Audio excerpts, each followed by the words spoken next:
Welcome to the deep dive.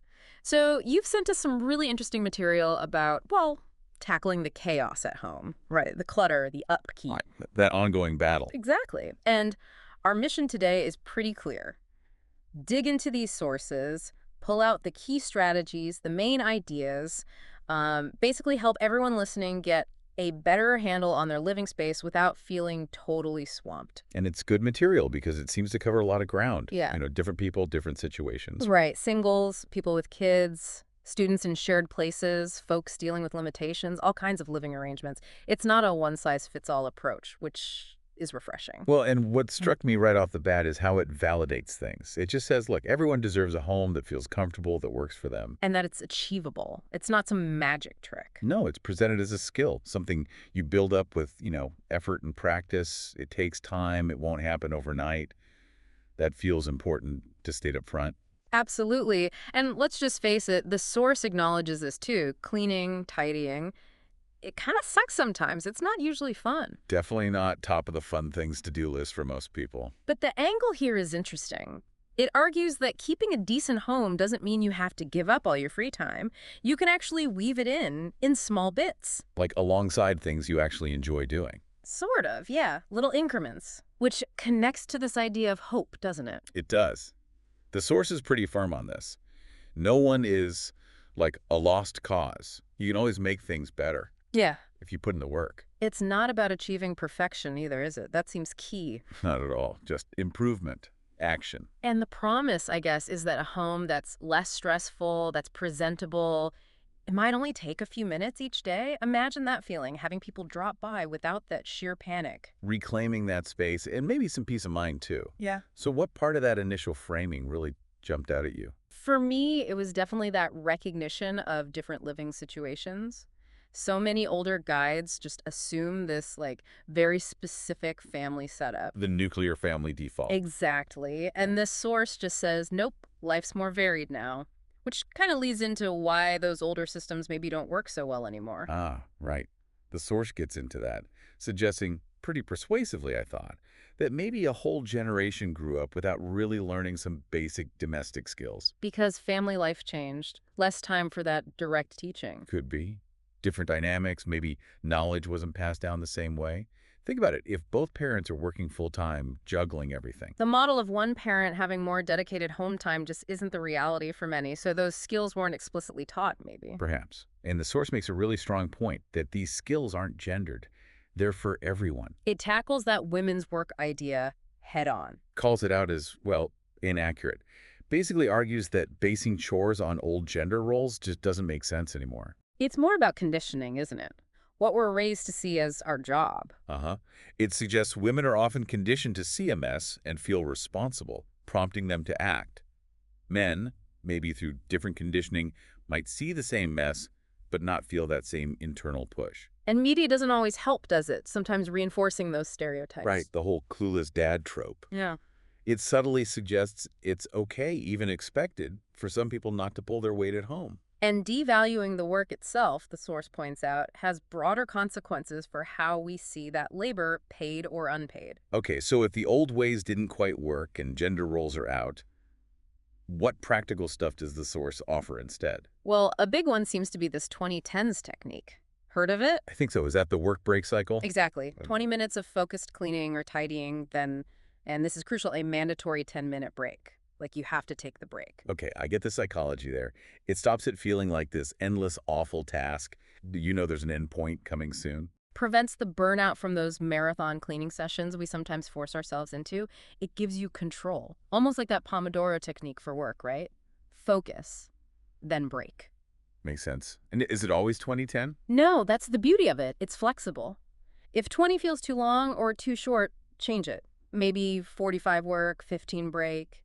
Or even like 5 minutes of tidying and a 15-minute break if you have physical limitations or just feel really stuck. So those short bursts make it easier to just start. Mm-hmm. Tackles that inertia. I think so. Knowing it's only for a short time helps fight that, ugh, I just can't feeling when you look at a big mess.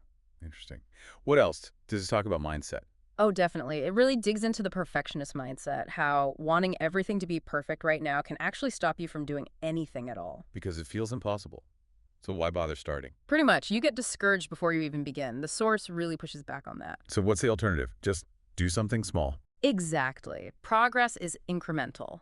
Imperfect action is way better than no action. Just make one small improvement. Let go of the all or nothing thinking.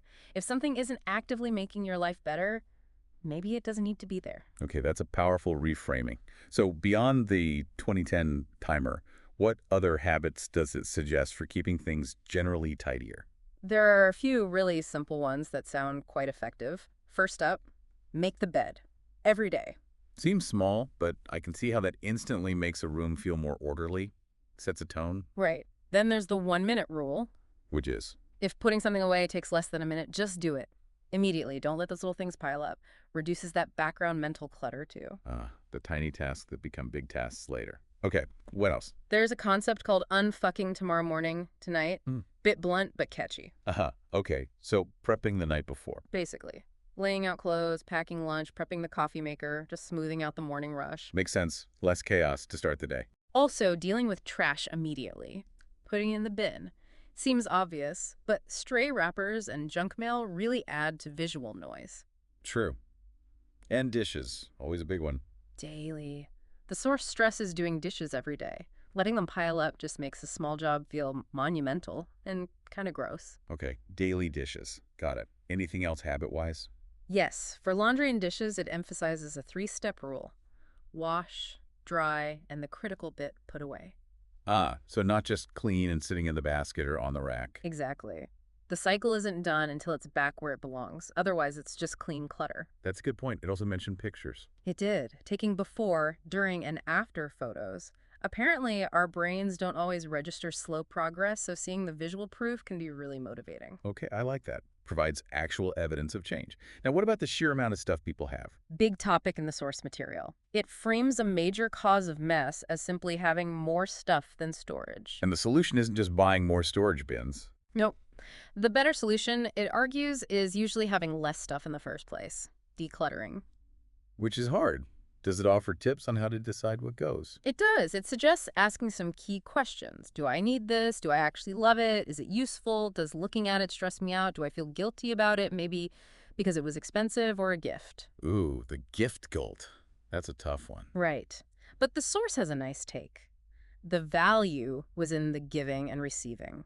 You don't have an obligation to keep it forever if it doesn't serve you or bring you joy. That's liberating. And it probably mentions responsible disposal, too, not just dumping it. Absolutely. Don't just pawn off your unwanted stuff onto friends or family unless they genuinely want it. And donate responsibly. Make sure items are actually usable by the charity. Good points. Okay, what about when you live with other people? That adds a whole layer of complexity. Oh, for sure. The source is quite direct here. Trying to change other people's habits is mostly futile. Focus your energy inward, on your own actions. Except that people might have different standards or levels of investment in tidiness. Pretty much. Avoid assuming someone is messing things up on purpose to annoy you. It's often just obliviousness or different priorities. Territoriality can be a factor too, apparently. So communication is key, I imagine. Crucial, direct, honest conversations. Passive-aggressive notes or sighs. Totally ineffective, the source says. Often makes things worse. And maybe letting go of the idea that there's only one right way to clean something. Yes. If you criticize how someone else is trying to help, they're probably less likely to help again. Encourage the effort, even if it's not exactly how you do it. Makes sense. What about emergencies, like surprise visitors? Yes. Emergency unfucking, as the source calls it. There are quick To strategies. prioritize, I guess. Exactly. Hit the big offenders. Visible trash, dishes in the sink, clearing major flat surfaces like the coffee table or kitchen counter, and a quick once-over of the bathroom. Okay. Triage for tidiness. Good to have a plan. It's interesting how these ideas could apply elsewhere, too. You mean like digitally? The source actually goes there. Really. Unfucking your digital habitat. That's the term it uses. Applying the same principles.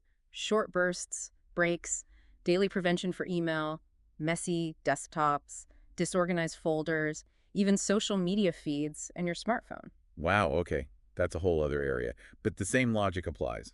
Small, consistent efforts. So as we kind of wrap up this deep dive, what's the main takeaway, the core philosophy? I think it boils down to empowerment, really. And progress, Mm. not perfection.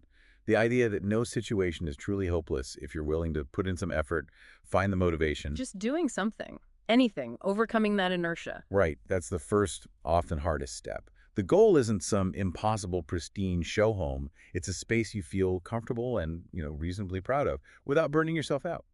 Celebrate the small wins. And it's okay if you didn't learn these skills growing up. They can be learned. Absolutely. They're life skills for everyone. Time to ditch those outdated gender roles around housework for good. Okay, so maybe we can quickly summarize the key points we pulled out, like a top 10. Let's try.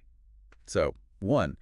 Everyone really does deserve a comfortable home, and it is achievable with effort and practice. 2, tidying doesn't have to eat all your free time. Little bursts work. 3. Nobody's situation is beyond fixing. Improvement is always possible if you act. 4, those traditional housekeeping systems, they haven't worked for everyone, partly due to changing family life. 5.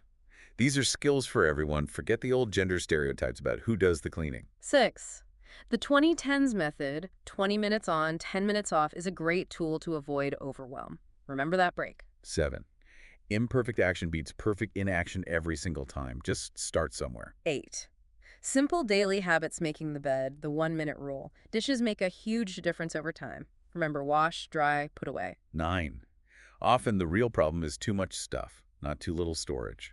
Decluttering is key. Use those guiding questions. And 10, when living with others, focus on your own habits and communicate directly. Let go of the right way to get help. That covers a lot of the core ideas, I think. It does. So maybe a final thought for our listeners to chew on. Just consider, what if you adopted only one or two of these? Even the smallest shift in habit or mindset, what kind of positive ripple effect could that have on your daily life, your feeling of well-being in your own space?